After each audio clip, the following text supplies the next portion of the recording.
কালকে রাতে তো দোকান লাগিয়ে গেছি, সকালবেলা এসে দেখি এই অবস্থা আর কি। সকালবেলা ফোন করছে মানুষে যে দোকানে চুরি হয়েছে, পিছন দিকে অন্য আরেকজনের জায়গা তাই নিয়ে দেখছে, কাটছে সম্ভবত, দেখে ফোন করছে। পরে সকালবেলা এসে দেখি আমার ল্যাপটপ নাই, মোবাইল নাই, কিছু।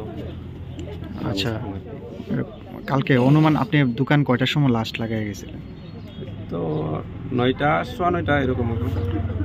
আপনার দোকানেই হয়েছে নাকি আরো হয়েছে? না, আরো বাজার হয়েছে, 6-7টা দোকানে হয়েছে এরকম শুনতেছি। আমি তো এখনো গেছি না, আমার নিজের দোকান নিয়ে ব্যস্ত দেখতেছি। কোন বাজারে এটা?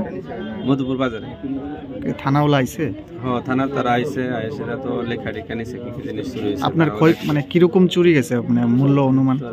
1.5-2 লাখ টাকার মতন হইব, এখনো তো ঠিক অনুমান করতে পারতাছি না। মোবাইল নিছে কিছু, আর ল্যাপটপটা না নিছে। আপনার নাম? মিঠুন রায়। বাড়ি মধুপুরি।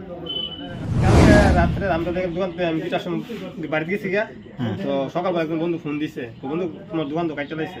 তো আমি আইসে দিয়ে কাটা, তো সব কিছু সরাইল বরাইল দিয়ে পাইলাম। চাইলাম টাকাটা, তো টাকাটা নাই, 10,000 টাকা মতন আসলো, এটা নাই। আর কি নিছে? আসলে আমার একটা মেশিন নিছে, এটা বাইরের মেশিন, আমি সৌদি আরব থেকে আনছিলাম, এটা লেগে গেছে। আর এমনি আর কিছু নিছে না। এটা কোন বাজার? এটা মধুপুর বাজার। নাম কি আপনার? শফিক মিয়া। এটা মানে সেলুনের দোকান ছিল? হ্যাঁ, সেলুনের দোকান।